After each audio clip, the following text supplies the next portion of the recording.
Welcome to Leading for Wellness. I'm Liesl Bernard, CEO of Cologne Executive Search and Leading for Wellness events. Each week, we dive into the journeys of visionary wellness entrepreneurs, uncovering their secrets to success.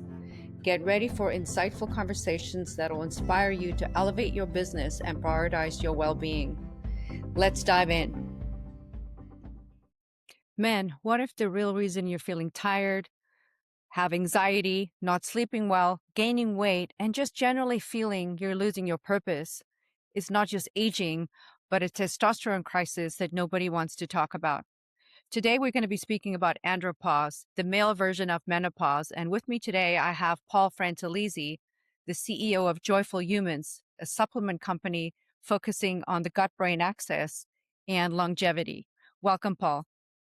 Thank you, Lisa. Wonderful to be here today. I appreciate it. So I'd love you to start. I know you have gone through quite a journey, and I think many men can relate to where you are. And I'd love you to share how you found out about this testosterone crisis that's affecting so many men. Sure. Thank you. I would love to start with, if I could, just sort of giving a baseline. I think, I'm a typical man. I'm a typical guy. And throughout my life, I was pretty much always an alpha male. I was very competitive, physically strong. I worked out. I focused on lots of goals. I didn't sleep a lot throughout most of my life, 3 or 4 hours a night. I was assertive, confident, and honestly, it worked well for me as a person. It helped me succeed in many different businesses, and for about 50 years, I did very well with that mindset, that alpha male, high testosterone mindset. Um, I built many different careers throughout that time. Commercial photography. I was I founded a New York tech company. I was a mayor, police commissioner, entrepreneur now, for what you just described in my current businesses over the past 15 years or so. And and again, I think my alpha mindset and my testosterone levels drove me to be successful. All good. So the sort of groundwork is there. It's all good stuff. At about 40, I moved to a small town in northern Idaho.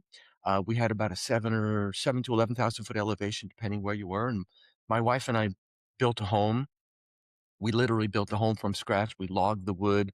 We built stone walls. So we were outside. We were engaging with nature. We were in the sun. We were grounding.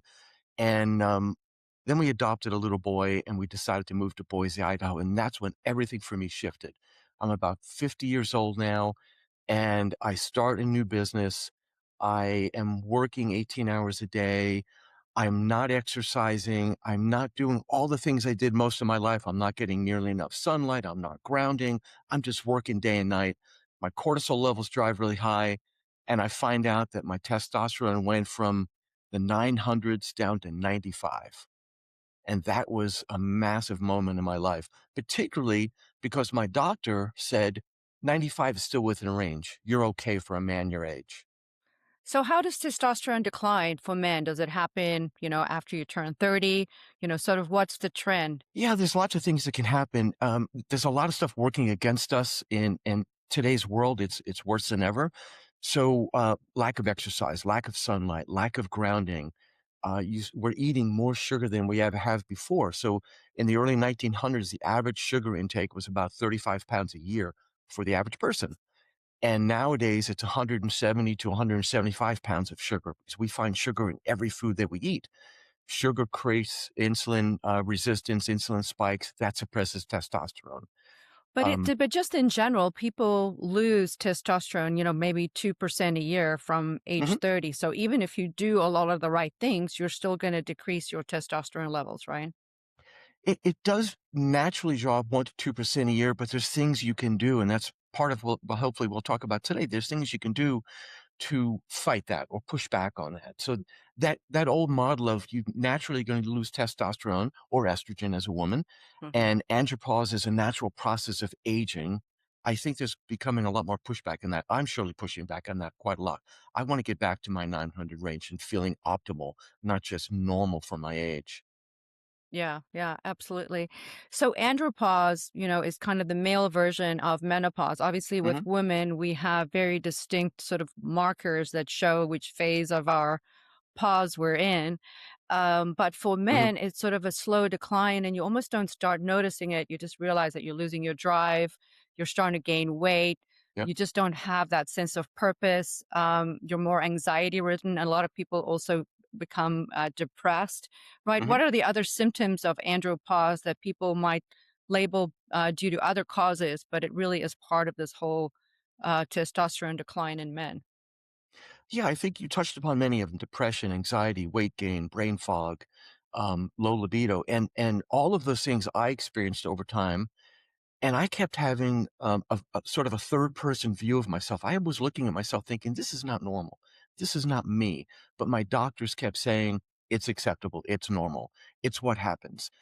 And I didn't, when this first started happening, I didn't really understand enough about it to push back enough. I trusted my doctors a little bit too much, in my opinion. And I kind of let it happen. I really allowed it to happen. And I was focusing heavily on building a business and building a family. So like a lot of men, I wasn't paying enough attention to myself. Hmm. I was worried about everything and everybody else. So, I had an accelerated decline. I think part of that is also um, food intake, lack of sleep, the sedentary lifestyle that I was living because I was working hard, but I wasn't physically working like I was throughout most of my life. So I think all of that combined gave me all of those symptoms. The problem really was I didn't pay attention. I Yeah, allowed yeah. them to slowly creep up on me, allowed them to happen. And I think a lot of people, and especially men at this age, you start feeling that kind of depressed feeling. And I think most doctors, instead of testing testosterone levels or your hormone levels in general, a lot of Mhm. these other factors that combine to form your hormone levels, they describe antidepressants, right? And that's almost like the worst thing that can happen. Did that happen to you as well? Yeah, absolutely. Nailed it. They put me on an SSRI because I had, sort of low-level depression, and what they didn't talk about, and in hindsight, if I look at all my numbers from years ago, because I've tracked all my blood work, any doctor should have looked at all that blood work and said, obviously, the depression, the mood, all of those things are driven by these other markers. Um, Root causes is what they should have looked at. Instead, they slapped an SSRI on me, and what that did is it made things worse. It kind of, the way I would say it is, it kind of dumbed me down. It made me almost just level, no highs, no lows, and the testosterone just kept dropping because of the SSRIs. Hmm. So it made things worse. It Yeah. was So it's terrible, almost terrible like it. decision. And how many people do you think that happens to, and especially men? I think in today's culture, as most men, honestly, very few men are in tune with the idea of being optimal and working their testosterone as they age to make sure that it stays at the level they want to be and that they're performing at the level they want to be. So I think honestly, most men, at least 70+% are going through this, maybe more. Yeah, yeah, absolutely. I'd like to go a little bit deeper into testosterone itself. I think testosterone is sort of like a word and people think it's one thing, but there's so many factors that determine available testosterone in a man's body, especially, Mhm. right? So can you maybe just go into what is the hormone testosterone, consist of? Because it's not just one hormone, correct? Yeah, The testosterone is a ecosystem, yeah. yeah, there's a full ecosystem. The testosterone is a steroid hormone. It travels through your body, through your bloodstream, and it it works converting into different other hormones, androgen and estradiol, things like that. And it binds to different receptors, and it helps with muscle building, bone density, male sexual characteristics. So it has a really, really important role in everyday life.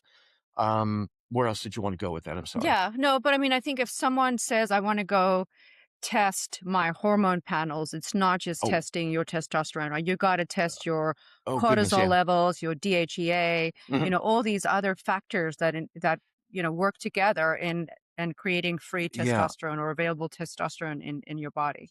Yeah, understood.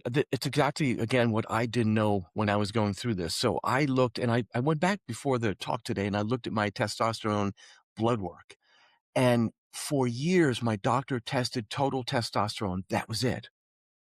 And it was often in the 2 and 300 range until it hit a low of 95. And even at 95, they said, that's fine for a man your age. They never tested, we'll go through them quickly: cortisol, estradiol, DHEAS, growth hormone, um, Thyroid, right? insulin growth factor, thyroid, insulin in general, fasting insulin. None of that was tested on me. And all of it combined gives you a picture of who you are as a man and how you're aging and what you're doing well, when you're not doing well. And we could talk about how to affect that. There's lots of things you can do, but if the doctor isn't testing for these things, you have to demand these tests, and I think that's key. And we can go through a list of tests that I think every man should go through, looking at a lot of these other hormones that we just talked about. But again, most men don't know about it, so they don't ask for it, they don't test it, and they don't push their doctors. Yeah, yeah, absolutely. I think it's a lot more common for women now to get full hormone panels done, since it's sort of Yeah, a hot topic and um, it's sort of just you hormone replacement is just approved for women, but I think the yeah, conversation for men is just around what's total testosterone, and then they that's they it. kind of pass that by. So you're saying that if you're in this age category and you're not feeling yourself anymore, go and demand a full blood panel or a full hormone panel so you can understand the factors that affect your free testosterone, because Yes. that's really what you need to understand. Totally agree, and I would add one thing to that I think is really, really important that most doctors don't even know exists. There's something called the endocannabinoid system, the ECS, Hmm. and most people, if we talk about it, they think of cannabis. We have receptors throughout our whole body, millions of receptors that are endocannabinoid receptors, and the endocannabinoid system is actually the overriding regulating system for all other systems in our body, 12 in total. So if the endocannabinoid system is not working properly, it's going to affect testosterone levels, among many other things. So doctors don't know about it, number one. And number two, we think about it as purely cannabis. So a lot of people are not open to cannabis, so they don't talk about or try to engage their endocannabinoid system. What I talk about quite a lot is there's lots of things you can do on a daily basis to support your endocannabinoid system: black pepper, cloves, hops, echinacea, electric daisy, liverwort, theobroma cacao, chocolate. Some of the greatest things that have endocannabinoids, or they have phytocannabinoids, I should say, to boost your endocannabinoid system. So there's lots you can do to build that overriding system that modulates your other systems, including testosterone production. So you're saying that that's sort of a factor in the health of your hormone levels is the Absolutely. endocannabinoid system. And so why do people need to pay attention to that? Because I don't think many, uh, even health practitioners are talking about your No. endocannabinoid system. No, I went to my doctor and I asked him how I can improve my endocannabinoid system. And his answer was, "What is that?" Oh my goodness. He did not know what it was. And my answer to him, which in all honesty really pissed him off, I said, it's the overriding modulating system that monitors all other systems in the body. And he was embarrassed that he didn't know what it was. So push your doctors on it. It's really important because again, it's the way I approach all this is about, I call it homeostasis, right? You want to be in balance at all times. And in order to be in balance, you have to do the right things, whether it's sunshine, grounding, eating right, meditation, supplementing.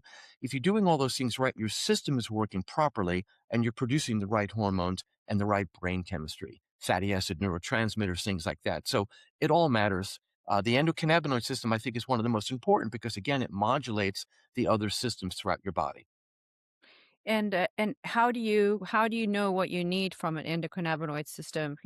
How have you incorporated that into your lifestyle now that you've become aware how important that is? Well, first, I eat a lot of chocolate, which is great.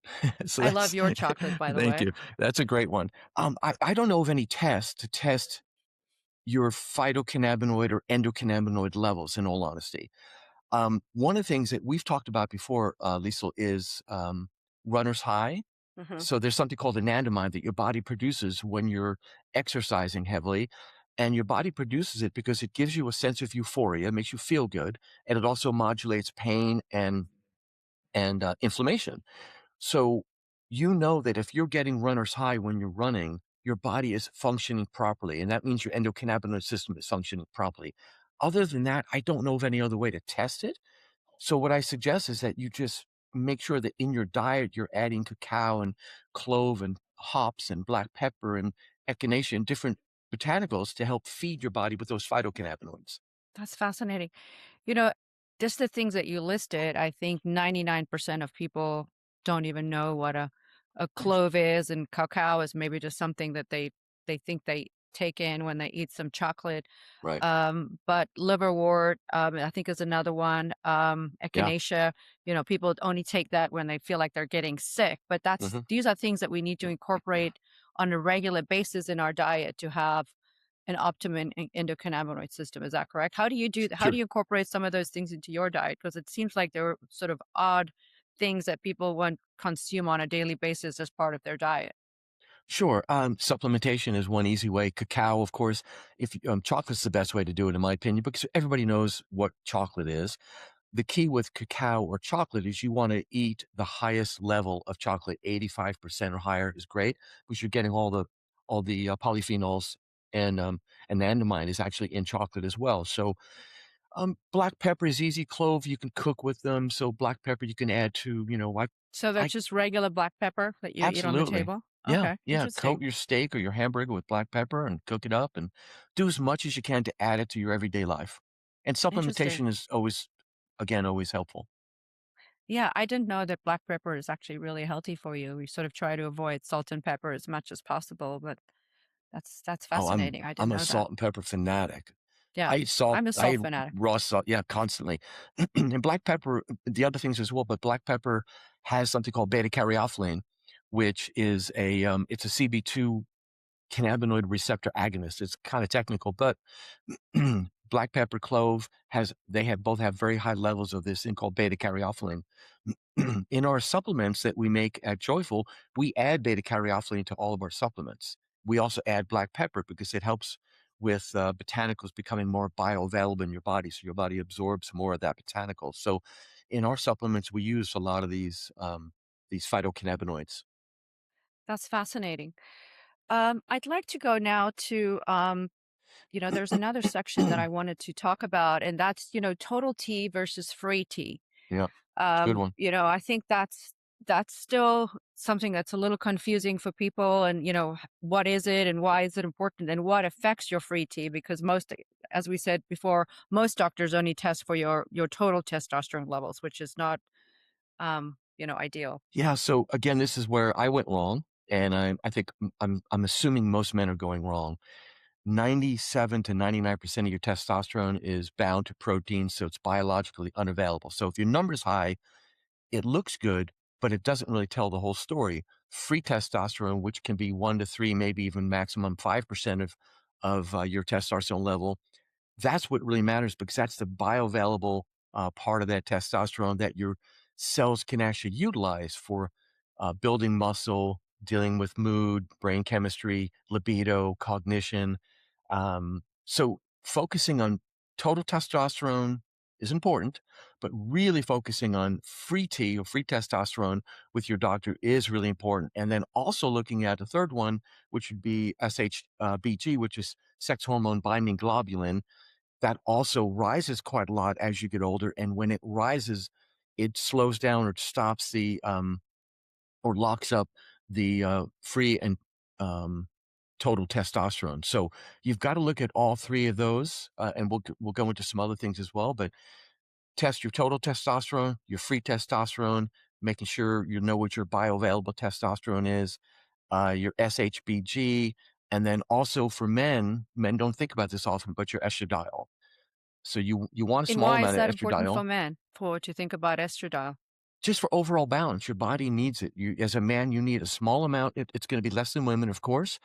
Women are the opposite. Women are going to have higher levels of estradiol, lower levels of testosterone. So we need it to be in balance. But we need to know it's in the right place. We need to know that it is balanced with free T and your estradiol. So, That's really interesting. So how does testosterone actually work in your body? When mhm. do tell me how it functions in your body and how you activate it? Well, testosterone it's a hormone, Mhm. like the other hormones we talked about. It's a Like steroid a hormone. steroid? Mhm. Yep. And it travels through your body and it binds and interacts with cells. It can convert to different other hormones like androgen or estradiol that we just talked about. And as it binds with these other with your cells and works throughout your body, it helps your body build muscle. maintain bone density, which again, as you get older, is really, really important. And I'd love to recommend some things about how to do that with heavy weights and resistance Mhm. training. But bone density becomes really important, and it also helps form male characteristics. It's what made me, as I talked about earlier, it made me sort of the alpha male that I was my whole life. I was a little aggressive. I was competitive. I was a lot of these things. But getting back to again my childhood, we talked a little bit about this earlier. All of those things were seen as positive things when I grew up. The boys were boys. They got in fights. They were boys, and their testosterone was growing when they were 15, 16, 17 years old. Right now, we don't see a lot of that. So it's important to understand how these hormones interact with our body to build muscle, to build bone density, and really define us as men versus women. Mhm.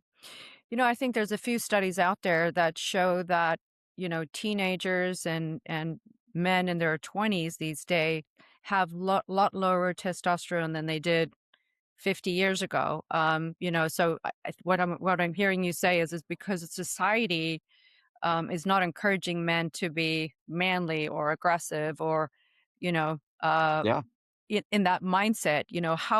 How do you think that's affecting men's testosterone levels in yeah. the American society today? So I think it's affecting it greatly. And let me talk about a couple of really important things that are happening in today's world versus when I grew up in the 1960s and 70s. I mentioned sugar earlier. So sugar is overwhelming in our lives, and sugar causes insulin spikes. Insulin spikes suppress testosterone. So kids are hooked on sugar. It's a crisis. It really is. We have pesticides in our tap water. We have BPA, pharma residue in our water. We have estrogen mimics in our water, in our foods. None of this stuff existed 100 years ago. So I didn't worry about, my parents didn't worry about any of these things. Now we have to think about and worry about microplastics and water that we're drinking. Um, we're higher stress than we ever were before. So cortisol levels are higher with everybody. I think some of that has to do with our phones and dopamine hits that we get all day long, particularly as children. So again, my recommendation, I did this with our son, is keep your kids off those tablets and off the phones as long as possible so they don't get these cortisol spikes from stress. I also think physical jobs are vanishing in our culture. Again, I grew up, I was as a young boy, 12 years old, I'm peeling potatoes, I'm working outdoors. I worked with my father in the concrete business. I did very physical jobs my whole life up until that point where I talked to you about when I hit 50, where I sat down at a desk and started a business.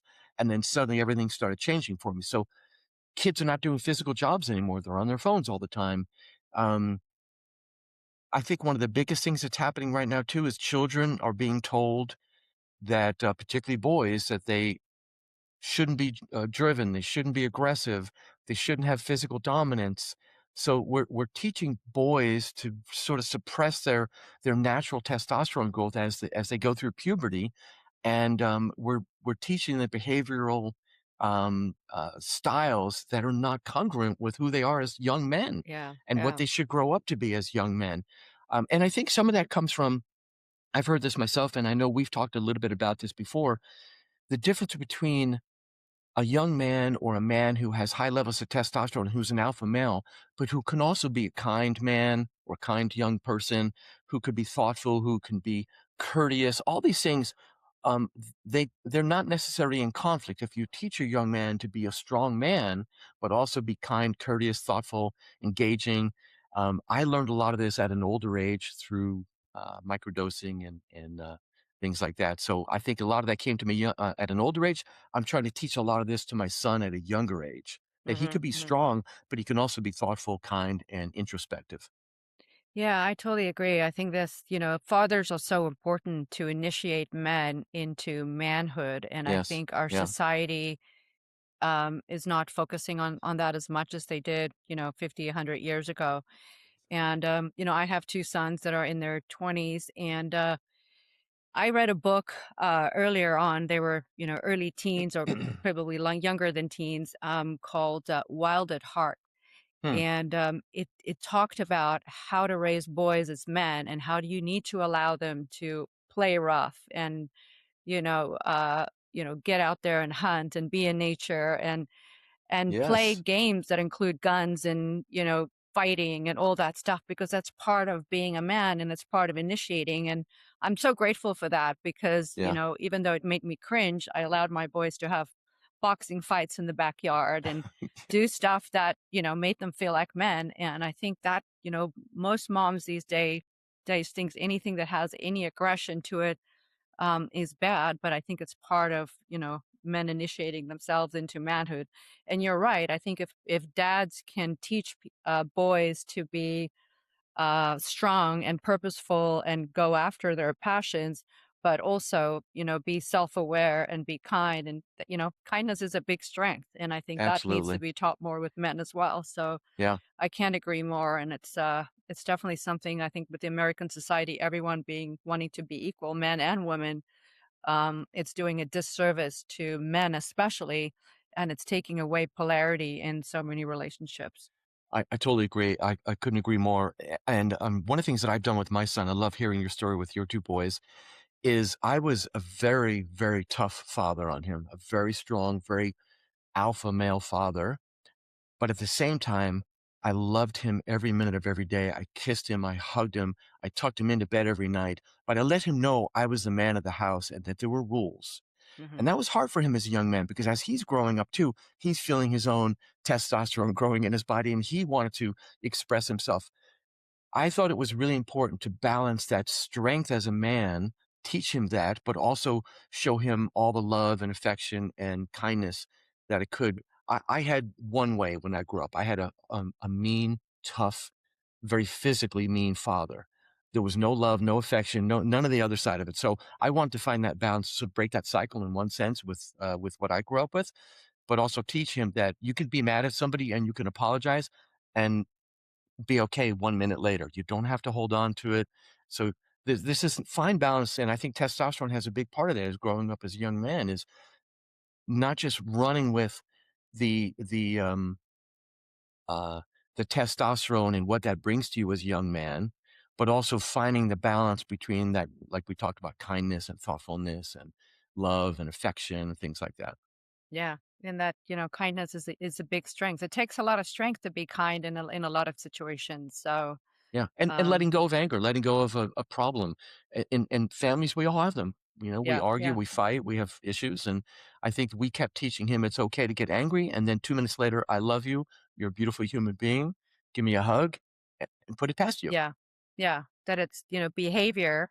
I might not like your behavior, but I love you unconditionally. Like Exactly. that is such a Exactly. powerful That is key. um, attribute that parents can have with their kids. Totally agree. I'd love to get into lifestyle and supplements, and then I want to get into actual testosterone replacement because I think, obviously, if we can do all the things with our Mhm, lifestyle to support natural testosterone mhm. in our bodies, including our activities and how we sleep and supplementation, and then we can talk about what else we can do to boost testosterone and help men get out of this testosterone crisis that we're in. Sure, sure. I'd love to share with what I've done, and if I could share what I've done, hopefully it can help some other men in terms of addressing what maybe they're doing and what they're not doing well. Um, First and foremost, I'll start with this. We we touched upon it, but there are different ways of if you go on testosterone replacement therapy, there's different things you can do. So you have one here, which is a compounded cream. It's a 20% compounded cream, has 200 milligrams of testosterone. This is testosterone cypionate, which is you inject this into your muscle. And then this next one is a gel. It's a 1% gel. And so these are there's a few others as well, but these are three ways that you can get involved in testosterone replacement therapy. So again, talk to your doctor, find out what your levels are, do all the tests that we're going to talk about, and then at least look at that as an option. Hmm. The other things on a daily basis that I started doing, which I think have had a huge impact on both mindset and my actual body, is getting back to resistance training and just Is lifting that weight heavy training? Do you weights, do heavy weights in the heavy gym? Like, weights. Heavyweights, Yeah, yeah. and as heavy as possible. And I have this discussion with my wife all the time. I've worked out. I used to bodybuild when I was younger, so I'm used to and understand the concept of lifting heavy weights and tearing muscle and rebuilding muscle. Um, my wife likes to lift 2 pound, 3 pound weights, and I keep pushing her, saying, as we get older, you need to lift heavy weights. You need to Wow. push your body. So as heavy as you can go, and then heavier, in my opinion. Yeah, I'm a big believer in Um, that too. Compound movements, deadlifts, curls, squats, hanging time is really important. There's a lot of studies that are coming out now that are showing that strong muscle and hang time are real indicators for longevity. Yeah. So we need to think about that. If you can And your hang on a quad bar, muscles too, right? Your ability to have strong leg muscles and being able to yes, do a squat. I started working on my quads yesterday because I wore shorts yesterday and they look terrible. So I started my leg raises yesterday.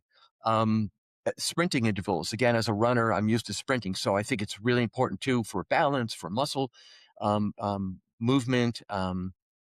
Do sprints. So you take a walk every night. Again, I'm assuming, let's say I'm talking to people in their 50s, 60s, and 70s. So you take a 2 mile walk every night. In that walk, try and sprint 50 yards as fast as you can, 3 or 4 times during that walk. That will build fast muscle twitch. It'll help build muscle. It'll be really important for you as you age even more. The one thing I never did my whole life is sleep. So now I'm getting my at least 6 to 7 hours sleep. The recommendation, 7, 8 hours of sleep. Um, Testosterone and growth hormones are produced at night while your body is rebuilding and resting. So sleep is incredibly important. We have a new product called Dream that is incredibly helpful for deep sleep and wonderful dreams. What does it have in Yeah. it? It's a botanical blend. It has one of the key ingredients in it is a mushroom extract that is a really powerful GABA agonist. It has blue lotus flower. It has colloidal gold, something called vanizem, an amazing array of botanical ingredients that really knock you out at night and help you get a deep sleep. Sounds amazing. Yeah, thank you. Thank you. So, cutting cortisol. Again, that was one of my biggest problems. When I got my cortisol tested, Liesel, I had the highest cortisol level tested ever in the lab that I went to. They Wow. freaked out when they saw That's how high my scary. cortisol was. Right. And I ignored it because again, I'm an entrepreneur and I just thought, oh, it's no big deal. So lowering your cortisol levels, breath work, cold exposure, meditation, spend time outdoors, vagus nerve support. My Dream product and our Balance product are great for cortisol level Mhm. lowering. Get sunlight. Um, I've been really focusing on getting a lot of sunlight. Early morning, late afternoon is better and it's safer to get Do you that do sun. red light therapy as well? I don't. I use the free sun. Mhm. Yeah. So if you have red light and you can do it, that's great. Yeah. But I think for this people that don't have access to a lot of sunlight or they live in a place where that's not, right. I think red light is a great alternative for sunlight. I'm a huge believer in that. Yeah, it's huge. Vitamin D gets synthesized through sunlight, and that correlates directly with testosterone production. So sunlight is huge. Grounding is something I started a year or so ago. So I have some grounding um, p- places outside my front yard and my backyard. So if I'm sitting on the porch or I'm sitting in the back getting sun, I have my feet on the grass and I'm holding a grounding rod that's 3 or 4 feet What's a into the grounding ground. rod? It's a copper rod that you can pound into the ground that just goes right deep into the ground and make sure that you're transferring as many electrons as possible, as fast as possible through that copper, which is very conductive, of course. Interesting. A lot of people think that grounding you can walk on concrete or pavement. You're not grounding if you're on concrete or pavement or anything like that. So you need to be on dirt, grass, The beach. in a Yeah. puddle, on a beach, absolutely, or a Bare grounding rod. feet. So yeah. Yeah. Yeah. Um, Absolutely. Eating properly, I think, is key. Getting rid of seed oils is hard to do in our current culture, but I think it's incredibly important. Sugar, we mentioned, limiting or lowering sugar is crucial. Uh, Carbohydrates, again, they're everywhere. Sadly, get rid of them. Ultra processed foods, get rid of them completely. Just stop eating them 100%. If you can't name it in one word or 2 words, or you can't hold it in your hand or buy it whole in the store, it's a processed food. What I've done in my life is I've moved over to completely just eating meat, eggs, raw cheese, raw milk, fruit, raw cacao, and ferments. That's all I eat every And why day. did you cut out vegetables? I think we talked about it last time we spoke, but, I'm curious, how do you get your fiber? I guess you get that from fruit, but some of the other, Yeah, um and cacao. and cacao, okay, yeah. Yeah. I cut out vegetables for a host of reasons. One, I really don't like them that much, to be honest with Okay. you. That was part of it. But, a lot of vegetables have these defense chemicals that they produce to keep animals and bugs away from the vegetables. I've heard that, And yeah. you're eating those defense chemicals when you're eating the vegetables. Some have less than others. So I think, pick and choose. I would say this. I made a choice to do what I'm doing, eat Mhm. meat, raw cheese, eggs, meat, all that sort of stuff. But it works for me. I think everybody has to find what works for them. And if you're comfortable eating a certain type of lettuce or a certain type of vegetable, have at it. If your body is telling you it's okay, it's okay. If you're feeling like you have gut issues and you're foggy and you're moody or you're waking up in a bad mood or foggy in the morning, something's wrong. Yeah, Change your diet, figure out what it is. So everybody's different. Either way, keep it as clean as possible. That's yeah. key. And the Um, microbiome is part of that, is so key as well. So do you eat is fermented huge. food and things like that as well? Every meal I have fermented foods. Mhm. Yeah, I Yeah, I that's so make a point important. of having 1 or 2 full, servings of fermented foods. And I don't do that because I enjoy it as much. I really yeah, it's okay, but I just do it to make sure that I'm putting the right stuff in my gut, so I'm creating an environment in my gut, like the microbiome, as you just Mhm. mentioned, that is balanced and healthy because that's going to produce and support the right hormones, the right brain chemistry, all the things that I need. Yeah, it's so easy to do that just by incorporating some fermented food in diet, for sure. Yeah, you can buy it today easily and just again, Visceral um fat is another one, right? It's yeah, like, I think that's a key one that a lot of people overlook. You might be skinny, yep. but the visceral fat is really detrimental to your hormone levels as well. It is. I would say this. I just did a piece on this. 70% of men in today's culture are either overweight or obese. 39% are considered obese, almost 40%. 70% are overweight or obese. That's terrible. And That's and of terrible. course, visceral fat is part of that. And visceral fat reduces um, T levels and converts into estrogen, raises your estrogen levels. So it's bad. We've accepted it as kind of part of our culture because we're eating all these bad foods. We're eating processed foods. We need to get back down to being ourselves again. One of my goals is to get back to the weight I was out of high school. I was 162, I think. I'm not quite there yet, but I'm working on it. And my mom is the exact weight where she was in high school. She looks different, of course. She's 87, but Yeah, she's the same weight. that's And amazing. and I think we allow ourselves over time to just continually gain 1 or 2 or 3 pounds a year until we're 30 pounds overweight, and that affects, again, our hormone, balance, in an incredible way. So, yeah, losing weight and dealing with visceral fat is key. And it affects your self-esteem. I think it also, if you don't feel good, you know, Totally. because you carry a few extra pounds, it really affects your self-esteem, and that's a spiral that, is not a great spiral to get into. So, Yeah. I think for nothing else, it makes you feel better about yourself if you're in shape and not carrying around fat. I would tell you, I try my best not to focus on what other people may think of me, looks-wise, personality, whatever, right?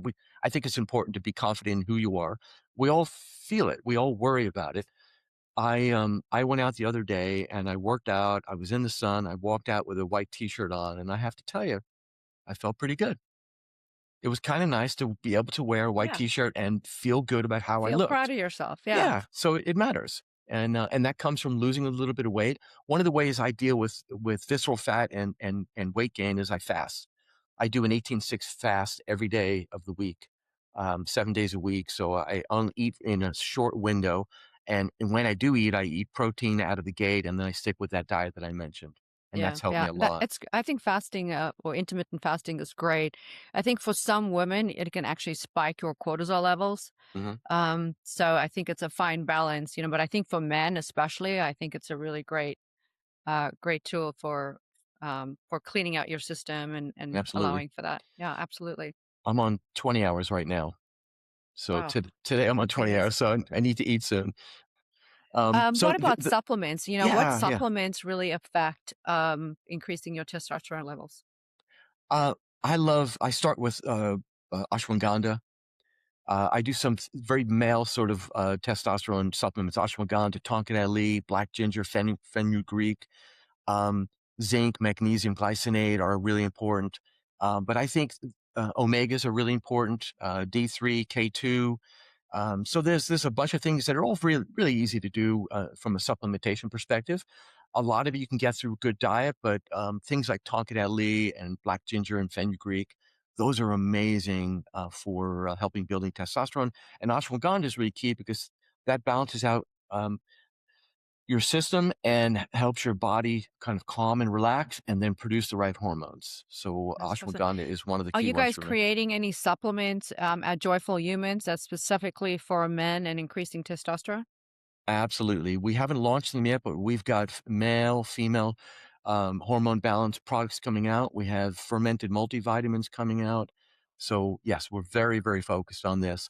So, what we want to do as a brand, we want to educate people on what they can do in everyday life to be the best they can be, but then also offer supplementation for those who need it, want it, or maybe can't live that perfect lifestyle. You Yeah, can't yeah, always that's get in the amazing. sun on time. You can't do the things that we always talk about. So supplementation is a nice adjunct to that, I believe. And there's so many people in our industry that travel a ton, and it's very Yes. difficult to incorporate some of these lifestyle changes that you want to make when you're on the road. So having these supplements to support is so incredibly important. Yeah, totally agree. Um, let's get into what else you can do as far as a blood panel is concerned and what you need to Mhm. ask for next time you see your doctor, because I think that's really important as well. Yeah. And I think it's something we'll talk it through quickly, but I think it's something we could maybe post so people can look at it and actually take it to a doctor and say, I would like this particular blood panel being done or this group of blood panels. Um, so we talked a little bit about total T, bioavailable T, crucial, right? That's first and foremost. The bioavailable, And don't accept the numbers that your doctor give you saying that's normal for your yes, age. I no, think what we're talking about here is not what's normal for your age, but what is optimal always for your health. And I think that's the different conversation that people need to start having with their medical practitioners. totally agree. And I think overall, in general, that's the case. Mhm. Doctors are taught to fix problems. Most doctors are not taught to build you into an optimal human being that is functioning at your best, at your highest, particularly as we age. There's again, we talked about it earlier, this acceptance that as you get older, it's okay to feel sluggish. It's okay to have a short memory. It's not necessarily okay. We want to be the best we can be.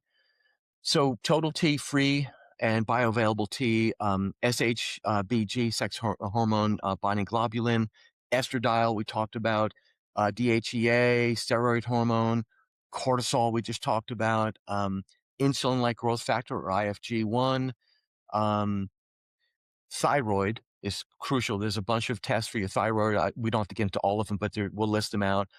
Fasting insulin is one that I had to push and fight my doctor to give me. They didn't want to do it. I don't know why. I thought that was incredibly important because we know insulin, when you have massive insulin spikes, it's going to lower testosterone production. It's going to suppress your system.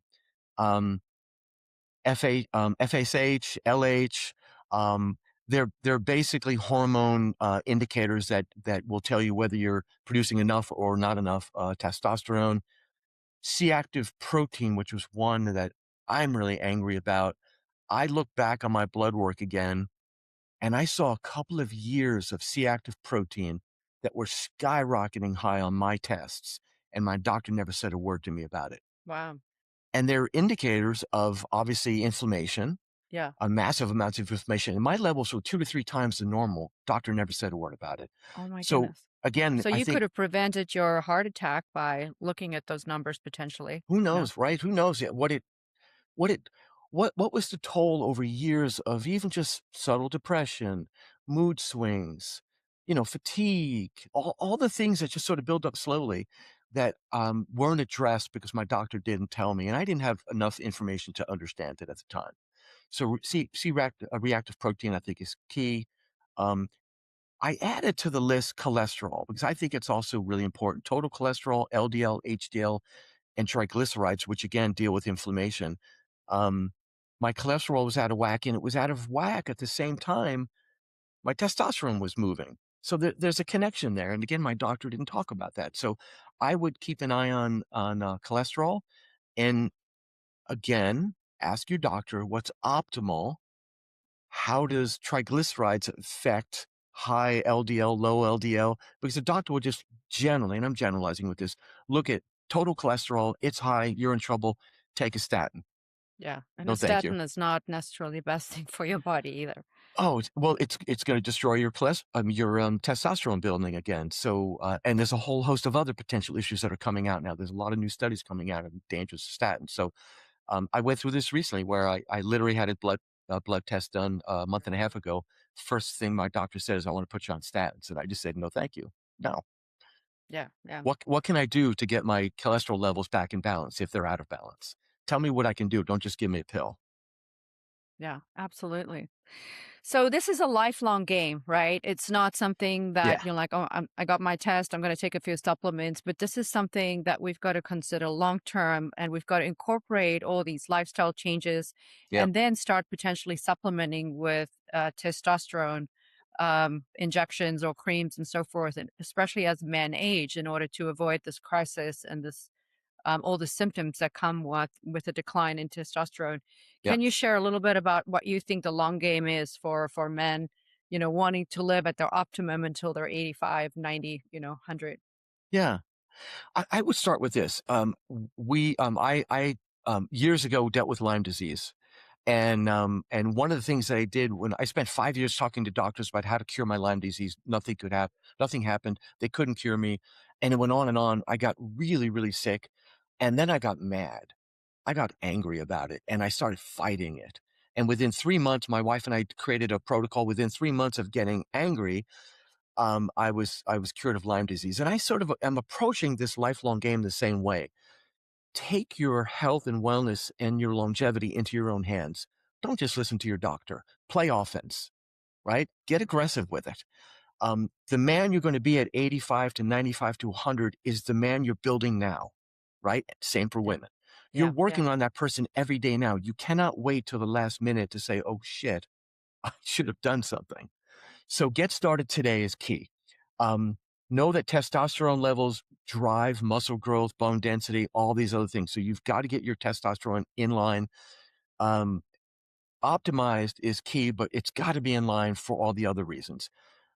Muscle mass predicts longevity. Hang time, we mentioned earlier, predicts longevity. So if you're building strong muscles through heavy weights, sprinting, hanging, you're going to live longer. That's just the science today, and we're learning more and more about it. So, um, again, decline is not inevitable. You can fight it. So Yeah. get Yeah. get tough, get strong, fight it. It's a choice you make, and doing nothing or putting it off constantly is a choice. So make the choice to fight for optimization, to feel better, to feel good, and continually work hard to the last minute. I want to be 100 years old. I want to be as sharp as I am today, hopefully sharper, and as physical as I'm today. Of course, I'm going to be different, but it doesn't mean I'm going to be in a wheelchair or have a walker or anything like that. And I'll give you one really good example. My mother-in-law, who passed away this past year and a half ago, she was in her 90s. She was a professional dancer, so a professional athlete. She understood the importance of muscle memory, bone density. To the last day she was living with us, she walked around the house every day with a walker at 90 something years old. And she did exercises, stretching, squats, walking, everything she could, fighting for that last ounce of being healthy. And Yeah, kudos to her. absolutely. And it changes your mindset when you live like that, right? It really changes the way you think. And it Hmm. also, I Hmm. think your brain health and your potential for getting Alzheimer's or dementia is so much lower when you have, strong hormones and you also have muscle mass, et cetera. So, Absolutely I agree. think the quality of our life is really in our own hands. And today, more than ever before, we have so many more resources and tools available to optimize our health. And yeah, I totally agree with you. It's our responsibility to take ownership of that. I really want to Totally thank you, agree. Paul, for your vulnerability, to share your journey, and for all the research you've done, and how you've tested it out yourself, and being willing to share that with everyone today. Thank you. Thank you for having me. It's been an absolute pleasure, and I'm glad to share it. I hope it helps. Yeah, absolutely. We're going to post a piece of content with this podcast so that anyone that wants to access this incredible information that Paul shared. And Paul, people can reach you on LinkedIn. Yes. And maybe you can just share a little bit about Joyful Humans if people are interested in what you're doing there as well. Sure. Anyone can reach out to me anytime, whether it's through LinkedIn or Joyful Humans. I'm happy to talk about this, and I think it's really important. If men want to DM me or talk privately, happy to do it. Um, Joyful Humans is we're a supplement brand that is highly focused on the microbiota gut-brain axis, vagus nerve support, and we're doing some amazing things, some really groundbreaking things that are heavily focused on balancing the vagus nerve, creating a healthy gut, and reconnecting the brain with the gut. Many, many new things coming out in the next few months. So stay tuned. And again, reach out to me for any questions on any of this. I'd love to chat about it. Awesome. Thank you so much, Paul. It was great to have you on. Pleasure. Thank you so much. Thank you for tuning into Leading for Wellness. This podcast is powered by Leading for Wellness CEO and Investor Events and Kalon Executive Search. If you enjoyed the show, please rate and review us on your favorite social media platform. And to learn more about our services, visit leadingforwellness.com or kalonsearch.com and follow us on Instagram as well.